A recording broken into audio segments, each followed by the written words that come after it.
오늘도 종목 상담 시작해 보겠습니다. 어떤 종목인가요? 남양유업입니다. 네, 이 종목 비중과 매수가, 매수일은요? 작년 12월 12일 날 매수하셨고요. 67만 원의 비중 20%입니다. 네, 첫 번째로 상담해 볼 종목 남양유업입니다. 남양유업의 오너 일가 황하나 씨가 마약 투약 의혹으로 어제 오늘 연일 실검 순위 1위에 좀 이름을 올리고 있습니다. 자, 공식적으로는 지분 관계가 없다고 하는데 요즘 같은 분위기에 뭐 이름만 한번 거론돼도 굉장히 타격이 크죠. 남양이 뭐 여기서 더 나빠질 게 있는가 싶는데 그 어려운 걸 좀 해내고 있습니다. 어떻게 예. 보시나요? 뭐 남양 60만 원대면은 네. 뭐 나쁘고 이미 뭐 악재가 반영됐다 이런 가격은 아니고 네. 지금 아까 저도 한번 지금 네이버 실시간 검색어 1위를 장식하고 있는데 아까 2위였는데 지금 1위네요. 아 역시 예, 예. 네. 황하나 씨가 지금 1위고 남양유업 7위고요. 네. 그 다음에 아이고 유천이 형 아휴 이게 좀 슬프네요. 그리고 코롱 생명과학이 22. 같이, 네, 예, 그렇네요. 전 남친 이름도 뜨고 네. 우리 유천이 형님 때문에 남양유업이 뭐 저기 화장실 관련주가 아니라는 말도 있던데 네. 그렇지 않고 이제 우리가 잘 아는 이제 우유 관련주인데 그렇죠.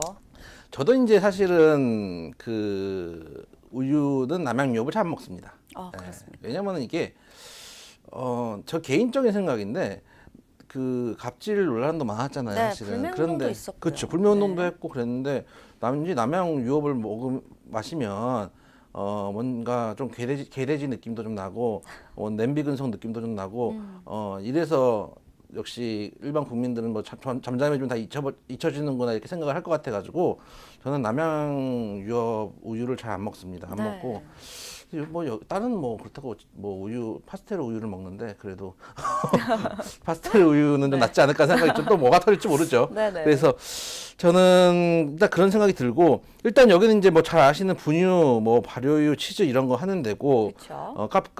카페 믹스 하는 데고 네. 음료수 이런 거 주로 이제 우유가 매출 절반을 차지하는 그런 카페 사업도 하고 예, 있죠. 그렇죠. 그런 회사예요. 여러분들 네. 뭐 남양에서 나오는 커피 같은 것도 백미당. 그렇죠. 네. 잘 알고 계시겠지만은 그렇죠.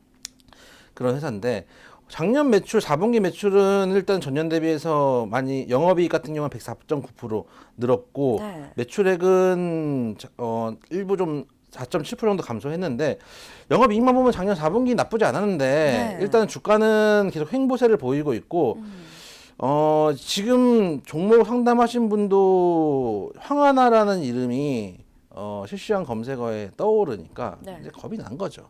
여러분들한테 한 번씩 얘기 드리지만 여러분들 실시간 검색어가 매도 쌓이는 종목들이 있어요. 뭐 네이처셀 이런 애들 네. 이런 애들 같은 경우는 제가 근데 뭐 너 이미 실검에 오르면 너무 그렇죠. 늦은 사인 아닌가요? when 실검에 오를 때가 네. 네이처셀 같은 경우는 급등할 때 실검에 오르거든요. 어차피 죽을 때는 다들 이제 그렇게 생각하기 때문에 네. 실검 잘 안 오르는데 급등할 때 오르면은 그때가 이제 매도 사인이구나 네. 생각을 하면 된다라고 말씀드렸는데 이제 얘기는 뭐냐면은 지난 이제 뉴스에서 지난 모 일간지에서 네. 2016년 1월 8일 날 필로폰을 수차례 투약 매도한 혐의로 집행유예 3년을 받은 조모 씨 판결문에 네. 황하나 씨의 이름이 함께 기재가 돼 있다. 해서 판결문에 따르면 2015년 9월 서울 강남 모처에서 네. A 씨는 황하나 씨로부터 필로폰 0.5g이 들어있는 비닐봉지를 건네받았다. 갑자기 영화 극한 직업이 생각나네요. 네.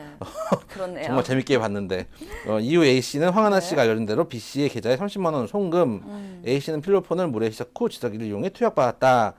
그러나 이제 중요한 건 이 같은 혐의에도 불구하고 황하나 씨가 검경의 소환 조사를 받지 않았다. 이 점이 가장 포인트죠. 네, 가장 포인트죠. 네.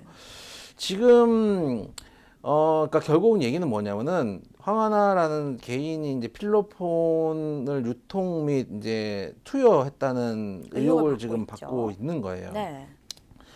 이제 남양유업에서 나온 이유는 뭐냐 이제 얘기는 어차피 황하나라는 개인의 문제고 우리 회사랑 관련이 있는 것도 아니고 지분이 있는 것도 아니고 그냥 손녀일 뿐 아무런 그게 없다 그렇게 얘기를 하고 있고 네. 사실 그 얘기가 맞죠. 사실은 원래 통상은 이게 예를 들어서 일부 제가 뭐 기업을 했어요. 그럴 네. 리는 없겠지만은 재벌이었다. 만약에 재벌인데 먼 산을 보시네요. 그렇죠. 재벌이었으면 얼마나 좋았을까요? 재벌인데 예를 들어서 제 손녀 손자가 네. 사고를 치고 다닌다. 그게 사실은 회사의 가치에 영향을 미치는 거는 아니라고 생각해요. 일부겠죠. 그렇죠. 네. 그래서 예를 들어서 그냥 꼴 보기 싫어서 남양 유업을 저처럼 우유를 안 먹겠다. 뭐 이런 사람들도 있을 수는 있겠지만은 그게 어느 정도 또 우리가 저는 안 잊어버리려고 하지만 저도 모르게 사실은 가끔 뉴스가 안 나오면은 한번 손이 갈 때가 있습니다. 그런데 딱 이제 메이커를 보고 남양 거 안 사기로 했지 참 이러면서 생각하는 이제 브랜드들이 몇 개 있는데 네. 그렇게 생각하시는 분들 일단 대부분 또 잊혀지거든요. 잊혀지기 때문에 사실은 매출이나 이런 거에 큰 영향은 없고, 근데 문제는 저는 이렇게 생각해요. 중요한 지점은 검찰과 경찰이 수사를 안 하는 점이에요. 그렇죠. 그러니까 개인이 일탈을 한 거는 사실은 회사하고 아무 상관도 없는 건 맞아요.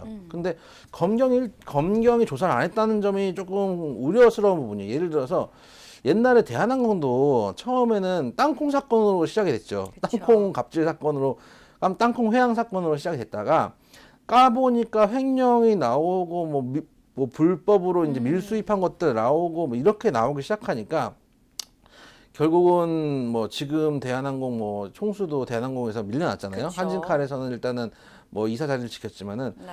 이게 그 나비 효과가 돼서 어디까지 날아갈지 모르겠다라는 불안감은 사실 있어요. 네. 사실 있고 차트 한번 보여주시면은 네, 차트 한번 볼게요.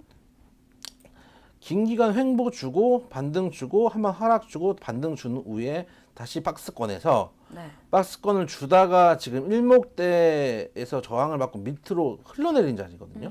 사실은 기술적으로 그러니까 황한하고 뭐 박한하고 다 떠나가지고 기술적으로 되게 위험한 자리인 건 맞아요. 이거 제가 최근에 어디서 봤냐면은 이 차트인데 네. 이 차트 한번 다 지워볼게요. 이 차트가 마찬가지로 장기간 꽤나 횡보하다가 상승 주고 깊게 하락 주고 횡보 구간에서 일목균형대에서 저항 맞고 밑으로 흐르는 차트예요. 네.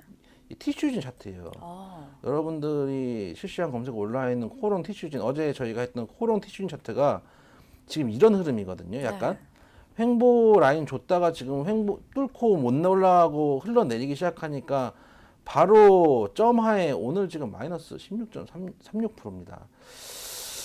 제 생각에는 반등 주는 게 쉽지가 않은 것 같아요. 그쵸. 만약에 이제 티슈진 어제 했지만은 만약에 2만 원대 어제 지금 저가 19,850원인데 이것도 못 지키면은 일단 절반은 던지셔야 되고 내일 만약에 급하게 나온다면 반등 나올 수 있는데 네. 이틀째 하락으로는 쉽지 않은 것 같아요. 거래량도 터지고 있긴 한데 네. 아무래도 리스키한 것 같아서 일단 일부 비중 축소하시고 내일 만약에 이만큼 더 떨어지면 반등을 줄 텐데 그때 조금 예를 들어서 물타기를 해서 나오시든지 그런 모르겠는데 지금 시점에서는 저라면은 숨도 한 시간 던졌을 것 같아요. 괴로워가지고 이거 갖고 있겠습니까? 근데 그 차트의 흐름과 지금 남양유업의 흐름이 거의 조금 동일시네요. 유사한 네. 면이 있어요. 유사한 면이 있어서 차트로서는 이렇게 좋지 않은 차트라고 보여져요. 네. 그래서 황하나를 떠나서 차트만 봤을 때 일단은 추세 이탈이기 때문에 매도를 하셔야 되는데 지금 매수가가 67만 원이기 때문에 벌써 10% 손실을 보셨죠. 그쵸. 제 생각에 들어가실 때는 최근에 이제 뭐 농심이나 오뚜기나 얘네들이 좀 잘 갔고 경기 이제 소비재들 해서 잘 식품이 갔기 좀 때문에 잘 갔죠. 식품 관련주가 좀 잘 가서 식료품 관련주라고 생각하고 좀 들어오신 것 같은데 들어오신 자리도 사실은 잘 가고 있던 자리인데 좀 복귀를 좀 해보자면은 위에 장기 입형대가 있는 자리는 들어오시는 거 아니고 뚫고 예를 들어 지금 들어가신 날이 12월 12일인데 네. 대충 한 요 정도 라인인데 이 정도 가격이거든요. 네. 아예 더 비쌀 때 사더라도 여기에 뚫고 뚫은 거 확인하고 지지 받는 거 확인하고 첫 양봉 돌려 나올 때 사면은 여기하고 이제 이격도 좁아지기 때문에 바로 이제 반등 줄 거 양봉 보고 들어가서 반등 줄 줄 알았는데 다음날 빼고 그냥 부숴버리더라. 그럼 그쵸. 그냥 치고 나오면 되거든요. 네. 근데 이거는 지금 저항대가 강한 저항대가 있는데 전에서도 신뢰도가 있는 저항대가 있는데 이거를 굳이 밑에 사실 필요가 있었나 하는 생각이 좀 들어요. 네. 어쨌든 추세를 이탈하고 있는 차트이기 때문에 제 생각에는 최소 60만 원까지만 보시고 60만 원까지 깨지면은 아예 추세 이탈로 보시고 나오시는 게 맞다라는 생각. 특히 장도 시장도 저는 아직 신뢰를 하기 좀 힘들기 때문에 네. 시장이 좀 힘들다라고 생각되면은 예를 들어서 뭐 같이 동반 하락할 수 있는 가능성도 있어가지고 제 생각에는 지금 시점 60만 원 이탈하면은 조금 힘들지 않겠나 싶어서 손절가 60만 원 제시 드리고 만약에 반등을 준다. 네. 반등을 주면은 62만 원, 3만 원까지도 가능할 수 있거든요. 반등을 주면은 반등 시에 매도 하시는 방향으로 제시를 좀 드리겠습니다.